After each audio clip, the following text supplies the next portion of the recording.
नाद साधो प्रथम नाद ओंकार ओंकार सुरलय राग ताल जाति ठाठ प्रमाण साधो प्रथम नाद ओंकार ओंकार। नमस्कार मित्रों, स्वरात्मिका द्वारा आयोजित सुर और साज की इस सुरीली महफिल में जिसका मुख्य आकर्षण एक महत्वपूर्ण पुस्तक का लोकार्पण भी है, मैं विजय शंकर मिश्र आप सभी का हार्दिक स्वागत और अभिवादन करता हूँ। खुदा ने खिलखिलाते रंग निहायत चंद ही बनाए हैं, उनमें से सबसे मनमोहक आज हमारी महफिल में आए हैं। उनमें से सबसे मनमोहक आज हमारी महफिल में आए हैं। और घटा की आँख से काजल चुरा के लाया हूँ, घटा की आँख से काजल चुरा के लाया हूँ, गगन के छोर से बादल चुरा के लाया हूँ, चुरा कर लाया हूँ समंदर से लहरों के गीत। मैं संगीत की महफिल सजा के लाया हूँ, मैं संगीत की महफिल सजा के लाया हूँ।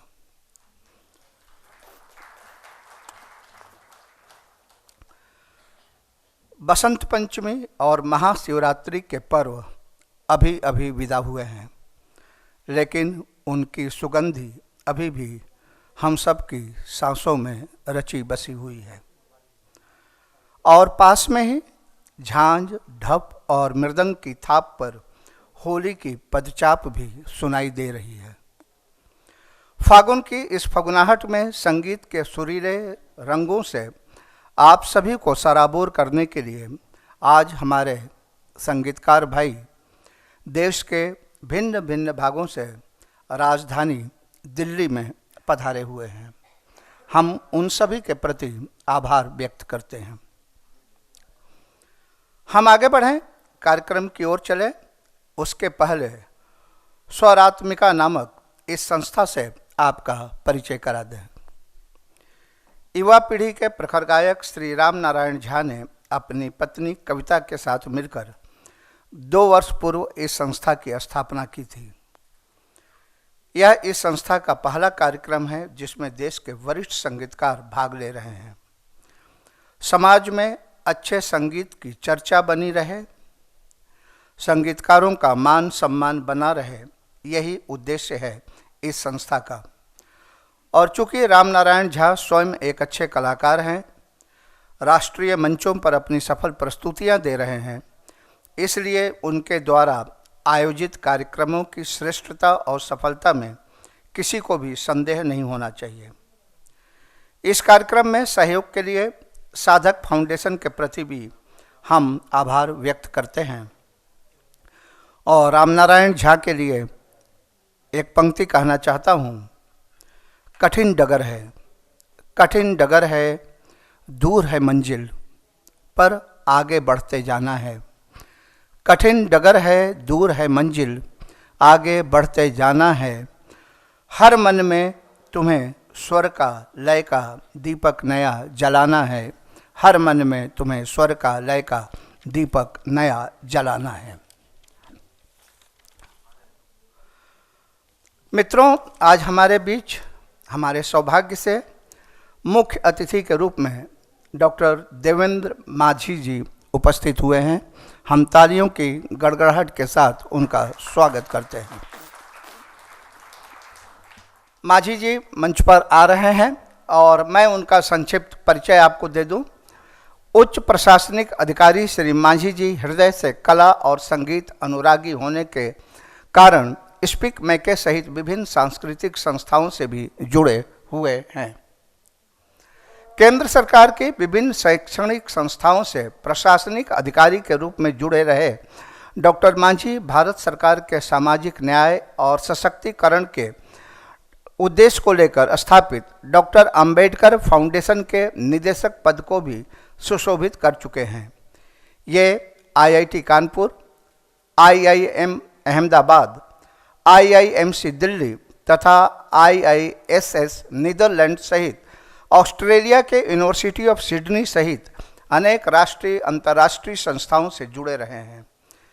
विश्व स्वास्थ्य संगठन कटक विश्वविद्यालय एवं एसोसिएशन ऑफ टीचर्स एजुकेटर्स द्वारा अवार्ड ऑफ ऑनर से सम्मानित किया है डॉक्टर मांझी को उनके उच्च स्तरीय महत्वपूर्ण शैक्षणिक योगदानों के लिए।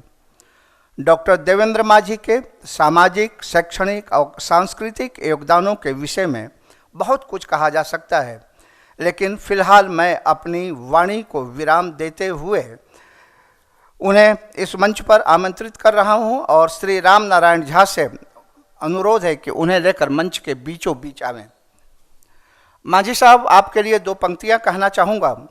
आप आए तो बहारों ने लुटाई खुशबू, आप आए तो बहारों ने लुटाई खुशबू, फूल थे फूल थे, फूल तो फूल थे, कांटों से भी आई खुशबू, कांटों से भी आई खुशबू। मांझी साहब, थोड़ा सा आपको कष्ट दूंगा, यहीं पे खड़े रहने के लिए अनुरोध करूंगा। और जैसा कि मैंने पहले आपको बताया था कि आज के इस आयोजन में शब्द और स्वर, साहित्य और संगीत एक साथ चलने वाले हैं, इसलिए सर्वप्रथम एक विद्वान लेखक डॉक्टर शुभ चंद्र मिश्र जी को भी मैं अब मंच पर आमंत्रित करता हूं। पंडित शुभ चंद्र मिश्र जी कुल परंपरागत ज्ञान प्रकाश के प्रवाहक, विद्वान, दार्शनिक, मौलिक चिंतक एवं सिद्ध हस्त लेखक हैं। इनकी दो महत्वपूर्ण पुस्तकों का आज इस मंच पर लोकार्पण होने वाला है। दोनों पुस्तकें अंग्रेजी भाषा में हैं। पहली पुस्तक है an oriental mission of global vision. इसे आप विश्वकोशीय साइक्लोपीडिया कह सकते हैं। इसमें एक विश्व के पूर्व पश्चिम गोलार्ध के ज्ञान का संगम है, जो समस्त मानव व्यवसायियों की मनोकामना के लिए बहु उपयोगी है। इसमें विश्व स्तर पर संकट मुक्त समाज के लिए मौलिक ज्ञानाभ्यास के लिए अनेक प्रामाणिक उपाय बताए गए हैं। डॉक्टर शुभ चंद्र मिश्र जी की दूसरी महत्वपूर्ण कृति है an oriental infer system on artificial intelligence and smart justice. इसमें आज से 1000 वर्ष पूर्व यानी 13वीं शताब्दी में मिथिलांचल के प्रखर नव्य दार्शनिक श्री गंगेशोपाध्याय जी के द्वारा अनुमान प्रमाण थ्योरी एवं प्रोग्रामिंग भाषा कौशल का आर्टिफिशियल इंटेलिजेंस के न्यूरल सिस्टम में अनुप्रयोग किया गया है। साथ ही कोर्ट के वाद विवाद में इस नई तर्क शैली के द्वारा आर्गुमेंट इंटेलिजेंस को विकसित करने के उपाय भी बताए गए हैं, जिससे न्यायोचित निर्णय करने में सुविधा हो। अपने ज्ञान के आलोक से पूरी दुनिया को संकट मुक्त और न्याय मुक्त विश्व का रास्ता दिखाने वाले इन दोनों महत्वपूर्ण पुस्तकों के लेखक माँ सरस्वती के वरद सपुत्र डॉक्टर शुभ चंद्र मिश्र जी का हम करतल ध्वनियों के साथ अभिनंदन करते हैं। धन्य है आप और धन्य है आपका कार्य। तुम माँ शारदे के वरद पुत्र, तुम माँ शारदे के वरद पुत्र, तुम नव समाज के कर्णधार, विश्व समाज को दिया है तुमने जीवन दृष्टि का नव उपहार। याद रखेगा मानव भी तेरा यह अतुलित उपकार, तेरा यह अतुलित उपकार। और अब मैं चाहूँगा कि डॉक्टर देवेंद्र मांझी जी और शुभ चंद्र मिश्र जी के इस पुस्तक का लोकार्पण हो। इसके लिए मैं श्री डॉक्टर रामलोचन जी को मंच पर आमंत्रित करना चाहता हूँ। डायरेक्टर नेशनल म्यूजियम, वो और उनकी पत्नी दोनों लोगों को मैं मंच पर सादर आमंत्रित करता हूँ। Doctor Santosh Kumar Nahar, director AIR New Delhi को भी मैं मंच पर आमंत्रित करता हूँ। Doctor Santosh Gupta, senior scientist.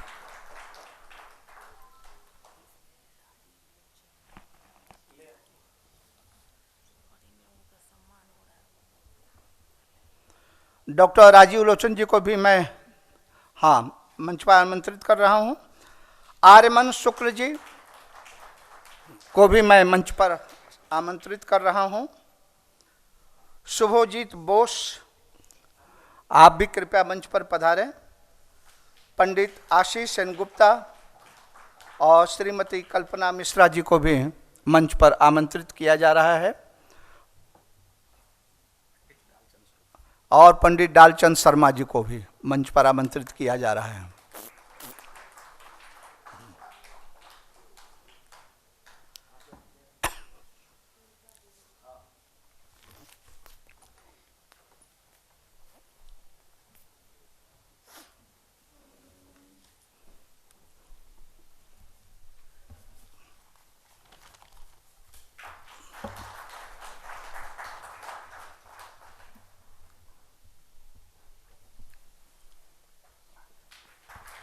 मैं पंडित विजय शंकर मिश्रा जी को भी इसी कड़ी में बुलाना चाहता हूँ। Thank you so much.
बोले जो आप गुरुजी करिए तो हम आपके साथ में हैं। तो अनुराग जी भी आ जाएं स्टेज पे और विशाल जी भी आ जाएं। और विशाल जी इंडिया टुडे ग्रुप से हैं तो थोड़ा सा परिचय भी बहुत बड़ा है। अनुराग जी आइए।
मैं डॉक्टर देवेंद्र माझी जी से अनुरोध करूंगा कि आशीर्वाद स्वरूप 2 शब्द अवश्य कहें इस मंच से। डॉक्टर देवेंद्र माझी जी।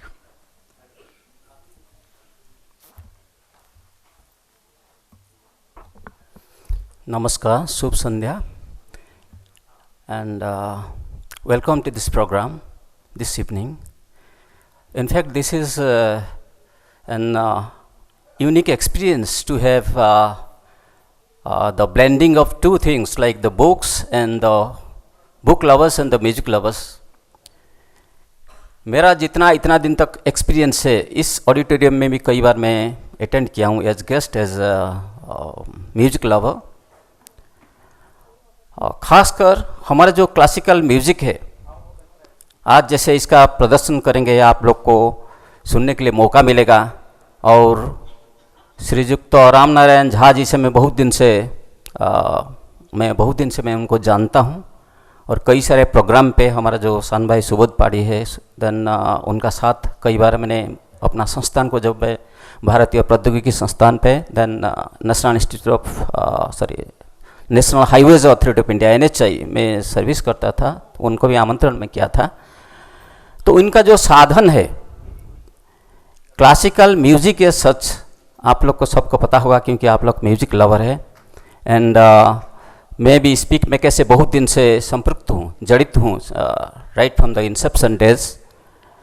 हमारे संगीत दुनिया का किसी भी जगह पे जाइए, इंडियन क्लासिकल म्यूजिक का जो एलिमेंट्स है वो कहीं नहीं मिलेगा। आप जाज देखिए, वेस्टर्न जाज देखिए, जर्मन जाज, स्विस जाज, कहीं भी जाइए, लेकिन हमारा जो शास्त्रीय संगीत का जो मूर्छना है, बेसिक एलिमेंट्स है, मैं व्यक्तिगत रूप से मैं अनुभव किया हूँ। मैं लगभग जैसे मिश्र जी प्रेजेंटेशन प्रस्तुत की इंट्रोडक्शन के दौरान बताते थे, मैं कई सारे देश भ्रमण किया हूँ, मोर देन 65 कंट्रीज, लेकिन हमारा जो शास्त्रीय संगीत का जो मूर्छना है, इस प्रकार का किसी भी जगह में अनुभव नहीं किया हूँ। और आज जो ये पुस्तक का विमोचन हुआ, इस संबंध में कहूँगा, आप देखिए जो justice system, delivery of justice system and artificial intelligence, जैसे ई कोर्स आप लोग को सबको पता होगा कि ई गवर्नेंस ऑल्सो, क्योंकि मैं गवर्नमेंट से हूँ तो इसलिए मेरा काफ़ी सारे एक्सपीरियंस है हमारा देश का और विदेश में भी, विभिन्न देश में भी जो गवर्नेंस है। तो e governance has penetrated to every corner. तो इसीलिए इस पुस्तक में मिश्र जी उसका जब ससेंटली वो व्याख्यान करेंगे हमको पता चलेगा, लेकिन मैं जो एसेस कर रहा हूँ इसमें ई जस्टिस सिस्टम कैसे, जस्टिस डिलीवरी सिस्टम को ईज आउट किया होगा, इसमें शायद वो वर्णना किए होंगे।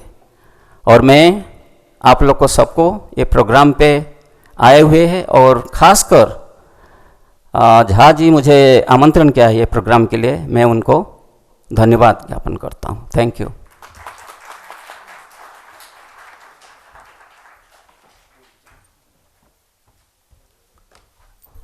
और अब मैं इस पुस्तक के लेखक डॉक्टर शुभ चंद्र मिश्र जी को मंच पर आमंत्रित करता हूं इस पुस्तक के विषय में बताने के लिए।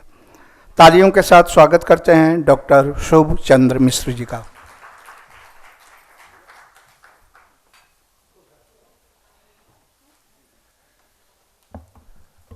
अस्तु। सभागार में उपस्थित मुख्य अतिथिगण एवं सम्मानित सज्जन वृंद, ये एक यूनिक कॉम्बिनेशन है आज के इस समारोह में, क्योंकि माँ सरस्वती जो पुस्तक वीणा धारिणी और वीणा वादनी दोनों के समन्वया देवी है, तो एक लगता है कि बहुत एक उत्तम संयोग से मंडित यह कार्यक्रम है। ज़्यादा समय की पाबंदी रहती ही है किसी कार्यक्रम में, उत्तरोत्तर और भी बहुत से कार्यक्रम हैं।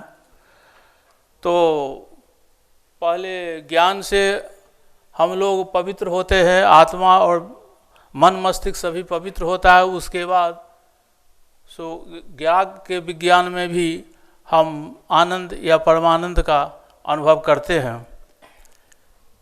ये जो पुस्तक है वर्तमान में जो प्रस्तुत जिसकी चर्चा की गई है, ये आज से 1000 वर्ष पहले एक मिथिला के बहुत प्रसिद्ध दार्शनिक थे, महाउपाध्याय गंगेश उपाध्याय। तो उन्होंने जो ये जो थ्योरी है जिस पर ये फंक्शन करता है आर्टिफिशियल इंटेलिजेंस, उस थ्योरी का डिस्कवर या इन्वेंशन किए थे। तो इसमें क्या है कि एक इन्फेरेंस थ्योरी है इंडियन फिलॉसफी में, वही इन्फेरेंस थ्योरी के आधार पर जो न्यूरल सिस्टम है आर्टिफिशियल इंटेलिजेंस के अंदर में, जो जिसको डीएल या डीप लर्निंग कहते हैं, वह न्यूरल थ्योरी जो है वह इन्फेरेंस का जो प्रोसेस है उसी प्रोसेस पर वह आधारित है। क्योंकि हमारे यहाँ ज्ञान का तो ट्रांसलेशन हम लोग नॉलेज करते हैं अक्सर, हाँ, लेकिन जो ज्ञान भारतीय दृष्टिकोण से जिसको ज्ञान कहा जाता है वह नॉलेज नहीं है। नॉलेज तो इंफॉर्मेटिव नॉलेज आजकल लोग समझते हैं नॉलेज से, लेकिन नॉलेज जो है सो उसका मेंटल से कनेक्शन है, तो उसको कॉग्निशन हमको कहते हैं, जिसको प्रज्ञा कहते हैं हम लोग भारतीय भाषा में। तो नॉलेज का जो मीन्स है, जो सोर्स है, वह 4 उसका पहलू है। एक है आपको प्रत्यक्ष से जिसको परसेप्शन कहते हैं, और दूसरा होता है इन्फेरेंस से जिसको अनुमान कहते हैं, और तीसरा होता है एनालॉजी जिसको उपमान कहते हैं, कंपैरिजन कहते हैं, और चौथा होता है एफर्मेशन जिसको निगमन कहते हैं। तो ये 4 जो साधन है ज्ञान के, तो उसी का जो सेकेंड स्टेज है इन्फेरेंस जिसको कहते हैं, जिसको अनुमान प्रमाण कहते हैं हिंदी में, वही फंक्शन करता है इस न्यूरल सिस्टम में। वो कैसे फंक्शन करता है, जैसे ज्ञान, यदि मान लिया आप दिल्ली में हैं और आप कलकत्ता की बात कर रहे हैं, तो कलकत्ता का शहर आपने देखा नहीं है, वहाँ का कोई भी इमारत देखा नहीं है, लेकिन कोई आदमी जो कहे कि दिल्ली में ये जो महल है, इस महल के आधार पर ही कलकत्ता का वो महल है, तो वहाँ कंपैरिजन किया जाता है जिससे हमें ज्ञान प्राप्त होती है। और तीसरी बात है कि जहाँ हमारा प्रत्यक्ष, हर एक जगह तो जा नहीं सकते हैं, पहुँच नहीं सकते, हर एक चीज़ को देख देख करके हम ज्ञान नहीं करते हैं। तो ये जो अनुमान के आधार पर जो किया जाता है उसके भी 5 स्टेज हैं। उसमें एक है प्रोपोजिशनल लैंग्वेज, जो हमको आउटपुट लेना है किसी चीज़ का, और दूसरा है आपको इलस्ट्रेशन है, उदाहरण के आधार पर, जिसको हम प्रत्यक्ष के आधार पर हम उदाहरण से समझते हैं कि ये इस आदमी ऐसा है, जो आदमी बम्बई का है, ऐसा आदमी है, तो वह है एक उदाहरण। और उसके बाद जो होता है, उसके बाद निगमन होता है, जो जिसका कंक्लूजन हम लोग निकालते हैं।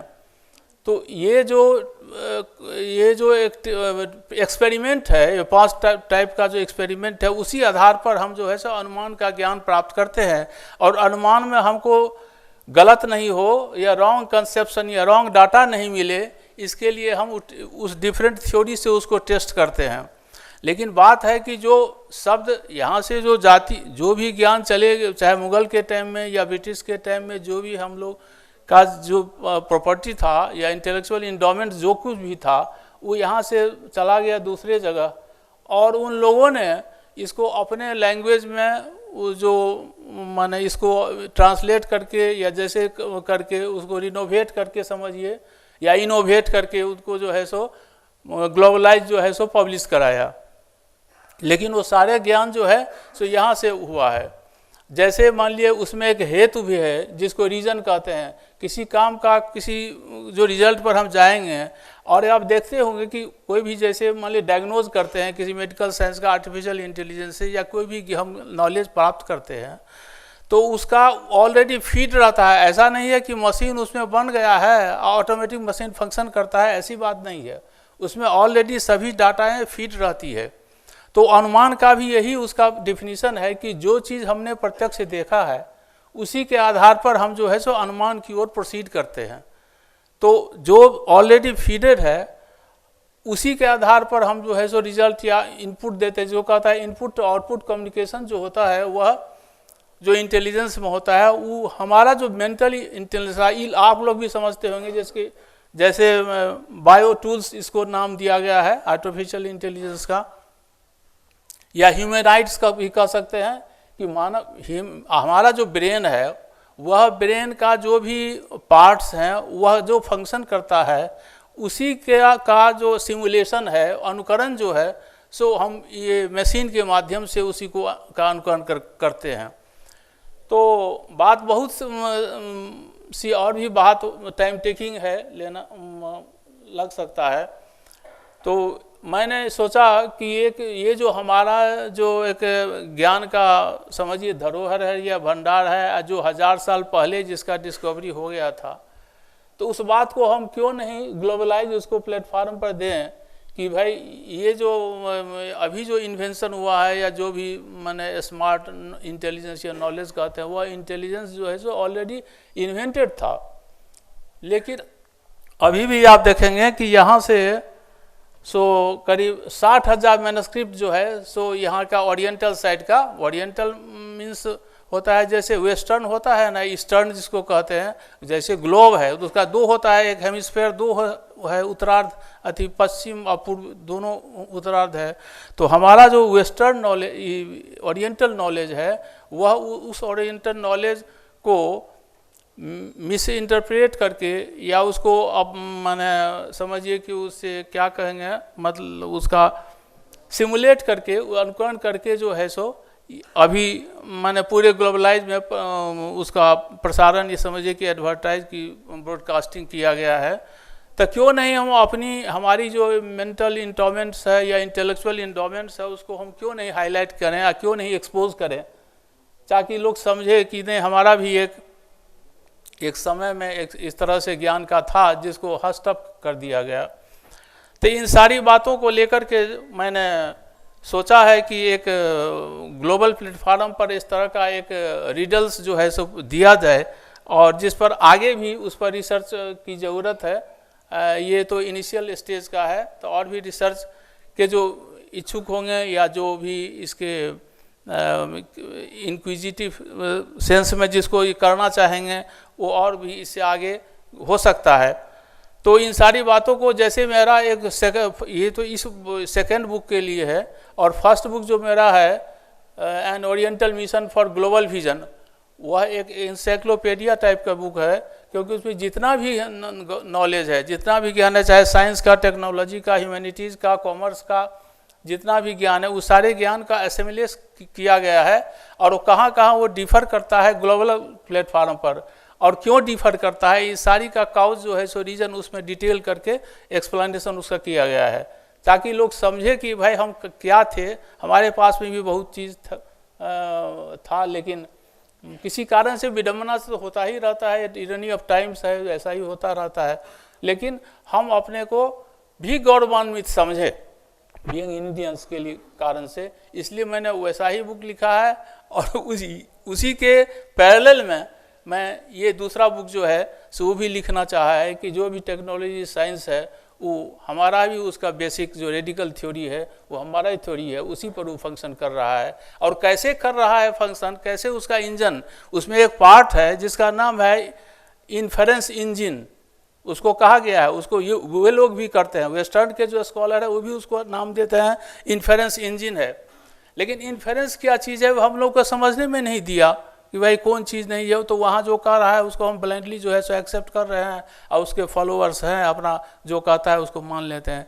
लेकिन वो जो इन्फेरेंस है जो फंक्शन करता है वो हमारे यहाँ का देन है, जिसको वह 13वीं शताब्दी में जो है सो गंगेश उपाध्याय ने इसको इन्वेंट किया था। तो बात कहने की बहुत सी है, क्योंकि ये तो कम समय में मिनटों में ये बात सारी आपको फॉलो करने में तो दिक्कत होगी ही, लेकिन जिज्ञासु जो होंगे उसके लिए मैं ये आग्रह करूंगा कि रिक्वेस्ट करूंगा कि वे भी समय दे करके और बुक को पढ़ें और उसका जो है सो देखें जो क्या प्रॉब्लम है नहीं है, कैसे क्या हुआ नहीं हुआ है, तो और सारी बात जो है सो लीजर टाइम में या ऑफ टाइम में हम मदद कर सकते हैं यदि कोई चाहे इस तरह से ना कोई नॉलेज गेन करना। या कभी क्वेश्चन तो अनेक हो सकती है कि ये कैसे हुआ, ये कैसे हुआ, वो कैसे हुआ, लेकिन खैर तो भी तो मैंने एक इसका एक समझिए कि एक हिंट दिया है कि इस तरह से इसका किया है और डिटेल जो है से इसका कैसे फंक्शन करता है वही मैंने बताया है कि न्यूरल सिस्टम जो डीएल है, जो एमएल का जो डीएल है, डीप लर्निंग जिसको आप लोग भी देखते होइएगा, तो जब आर्टिफिशियल का जब उसको डिटेल कहीं डिस्क्रिप्शन या जो कुछ भी डेलिनेशन होता है तो वह इन्फेरेंस इंजन में जो न्यूरल सिस्टम है वह न्यूरल सिस्टम इन्फेरेंस के का जो थ्योरी है उस थ्योरी से वो फंक्शन कर रहा है।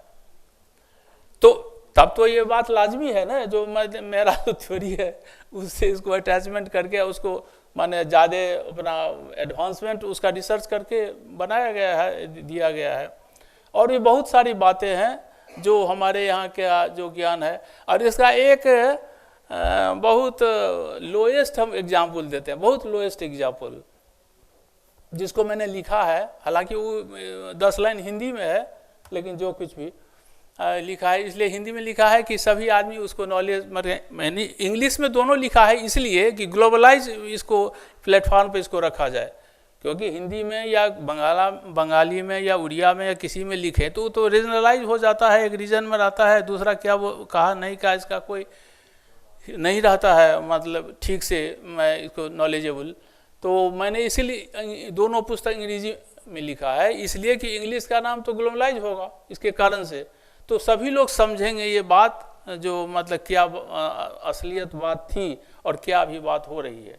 और इसका जो लोएस्ट उदाहरण हम देते हैं जैसे किचन में, तो किचन का मतलब तो अभी तो गैस सिस्टम हो गया है। अभी जो ग्रोन अप जो यंग जनरेशन समझते हैं किचन का मतलब गैस है, लेकिन आप 50 साल पहले की बात कीजिए, 100 साल पहले की बात कीजिए, उस टाइम जिसमें लकड़ी से होता था, किचन में लकड़ी से जलावन का काम होता था, तो उसमें यदि आप चावल दिए, उस समय कुकर का नहीं था, आविष्कार नहीं था, तो कोई बर्तन में ही करता था ना चावल। तो चावल जब आपको 10 मिनट 20 मिनट जब उसको हम लौ दिए अपना वो जला, तो क्या जितना भी चावल है, मान लिया 200 चावल है उसमें, मान लिया ½ किलो चावल है, बहुत रफली एग्जाम्पल हम दे रहे हैं, क्या है इन्फेरेंस। तो यदि मान लिए कि उसमें 1 किलो चावल है तो 1 किलो चावल में 1000 चावल का पीस होगा, मान लीजिए एक तो हम अंदाज करते हैं, तो क्या आपने कभी 1000 चावल को टेस्ट किया? ऐसा संभव है? ये 1000 चावल को टेस्ट करेगा, टेस्ट करके सब चावले समाप्त हो जाएगा। तो उस टाइम में वो जो थ्योरी था, उस थ्योरी कारण से हमने उसको डील किया कि एक ही चावल से, एक ही सैंपल से, उसको रैंडम सोलो सिस्टम कहते हैं, एक ही चावल से मैंने सभी चावल पे अनुमान कर लिया कि एक चावल यदि सिद्ध है तो मैंने फुली बॉइल्ड है, तो सभी चावल जो है सो फुली बॉइल्ड होंगे। वहाँ मैंने ऐसा कोई परसेप्शन करके नहीं देखा है कि मतलब प्रत्यक्ष नहीं, प्रत्यक्ष तब होता कि जब सब चावल को हमने टच करते तब, तो वहाँ प्रत्यक्ष तो संभव नहीं है, वहाँ अनुमाने से संभव है। तो एक तो मैंने लोएस्ट लेवल का मैंने उदाहरण दिया है कि उसको क्लियरली समझने के लिए। अब उसके बाद और भी उसके डेवलप बहुत सारे थ्योरी है, तो ये बात है, लेकिन समय की पाबंदी के कारण से मैं आप लोगों से क्षमा चाहता हूँ कि मतलब आगे का जो कार्यक्रम है उसका भी रसास्वादन किया जाए, क्योंकि सद्य प्रीत करोड़ आगा है, तो उसका भी रसास्वादन हो। अस्तु। जय भारत, जय देव।